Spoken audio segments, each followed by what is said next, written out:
Hello అండి. Welcome to our channel Swapna Vijay gardening vlogs. అందరు ఎలా ఉన్నారు? బాగున్నారా?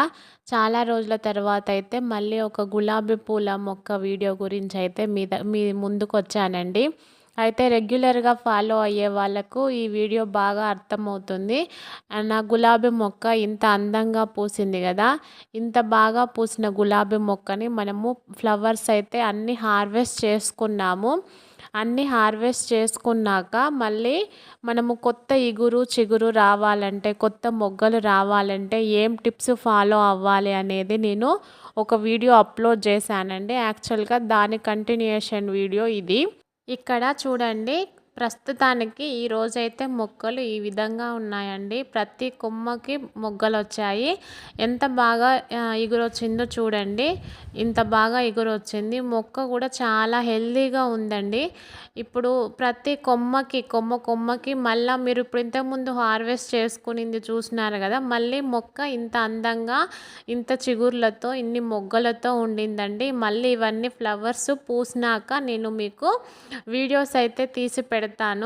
నేను మీకు అన్ని వీడియోస్లో చెప్తూనే ఉంటాను.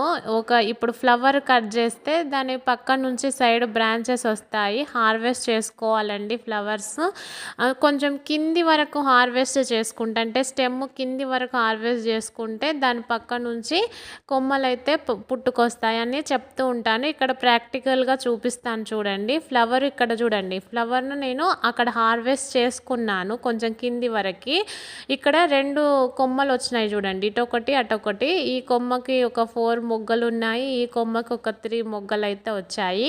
ఈ విధంగా మనము ఫ్లవర్ను కత్తిరించుకునేటప్పుడు స్టెమ్ వరకు, చాలా కింది వరకు కట్ చేసుకోవాలండి. అప్పుడు మనకి ఈ విధంగా సైడ్ నుంచి ఇట్లా కొమ్మలు వచ్చి ఈ విధంగా మొగ్గలు అయితే వస్తూ ఉంటాయి. ఇది ప్రాక్టికల్గా నేను మీకు చూపిస్తున్నాను. మీకు అర్థమవుతుందండి బాగా. నేను ఆ వీడియో చేసేటప్పుడు కూడా, టిప్స్ ఫాలో అయ్యే వీడియో చేసేటప్పుడు కూడా నేను దాని రిజల్ట్ ఒక 20 డేస్లో నేను చూపిస్తాను అని చెప్పానండి. మీరు ఎవరైనా వీడియో చూడని వాళ్ళు ఉంటే చూడండి, ఎండ్ స్క్రీన్లో యాడ్ చేస్తాను, డిస్క్రిప్షన్లో ఇస్తాను. కరెక్ట్ ఆ ఫెర్టిలైజర్స్, ఆ టిప్స్ అన్నీ ఫాలో అయినాక నెక్స్ట్ 20 డేస్కు మొక్క ఇంత అందంగా తయారైంది చూడండి. ఇది రిజల్ట్ చూపించడం కోసమని నేను ఈ వీడియో చూపిస్తున్నాను. అయితే తెలియని వాళ్ళ కోసం అయితే ఏం చేశాను అనేది ఇక్కడ చిన్న క్లిప్ యాడ్ చేస్తాను చూడండి. డిఏపి అనేది కొత్తగా చిగురు రావడానికైతే బాగా యూజ్ అవుతుందండి. కావాలంటే నేను ఒక 15 డేస్ 20 డేస్ తర్వాత మళ్ళీ రిజల్ట్ వీడియో నేను చేస్తాను. చూస్తున్నారు కదండి, ఇది రిజల్ట్ వీడియో. అయితే నేను ఒక డిఏపి అది మాత్రమే ఇవ్వలేదు. ఆ మొక్క చుట్టూ అంతా మట్టి సాయిల్ అనేది లూజ్ చేసుకున్నాను. గడ్డి ఉంటే తీసేసాను, కొంచెం ఎండిన కొమ్మలు అట్లా ఉంటే తీసేసాను, ఫ్లవర్స్ ఎండినవి ఉంటే తీసాను, అన్నీ చేశాను. ఆ వీడియోలో మీకు క్లియర్గా అర్థమవుతుంది. దాని రిజల్ట్గా నేను ఈరోజు ఈ వీడియోని అయితే పోస్ట్ చేస్తున్నాను. మళ్ళీ అన్ని మొగ్గలతో అయితే నిండుకొని ఉండిందండి. ఇప్పుడు ఈ మొగ్గలతో ఉన్నప్పుడు కూడా మనము ఏదో ఒక ఫెర్టిలైజర్ అనేది ఇవ్వడం ద్వారా మనము నెక్స్ట్ పువ్వులు అనేది బాగా పూస్తాయి. నేను ఏం ఫెర్టిలైజర్ ఇస్తాను అనేది మళ్ళీ నేను నెక్స్ట్ వీడియోస్లో పోస్ట్ చేస్తాను. ఇప్పుడు ఇదండి, చిన్నగా మనం చిన్న చిన్న టిప్స్ ఫాలో అయితే మొగ్గలు పువ్వులు అయితే ఇంత బాగా పూస్తాయి మనకు గులాబీ పూలు. అదేంటోనండి, మనము ఇట్లా ఈ టిప్స్ ఫాలో అవ్వాలి అని పువ్వులు లేకోకుండా ఉన్న మొక్కలు చూపిస్తే ఎక్కువ వ్యూసే రావు.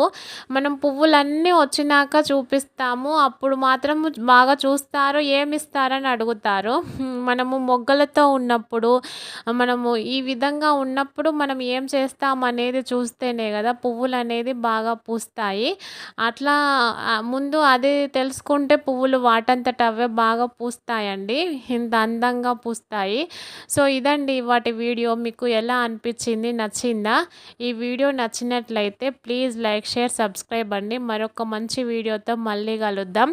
అంతవరకు ఉంటానండి. Thank you all. Have a nice day. ఇవన్నీ మా గార్డెన్లో పూసిన గులాబీలండి. ఈవెన్ పాట్లలో ఉన్న మొక్కలు కూడా ఇంత బాగా చిగుళ్ళు వచ్చినాయి, మొగ్గలు వచ్చినాయి, ఇంత బాగా పూసినాయి చూడండి. ఇక్కడ హార్వెస్ట్ చేసుకున్నాను కదా, మళ్ళీ అంత బాగా అయితే మొగ్గలు వచ్చాయి. ఓకే అండి, ఉంటాను. ఇదంతా హార్వెస్ట్ వీడియో. థ్యాంక్ యూ అండి. Thank you all. బాయ్.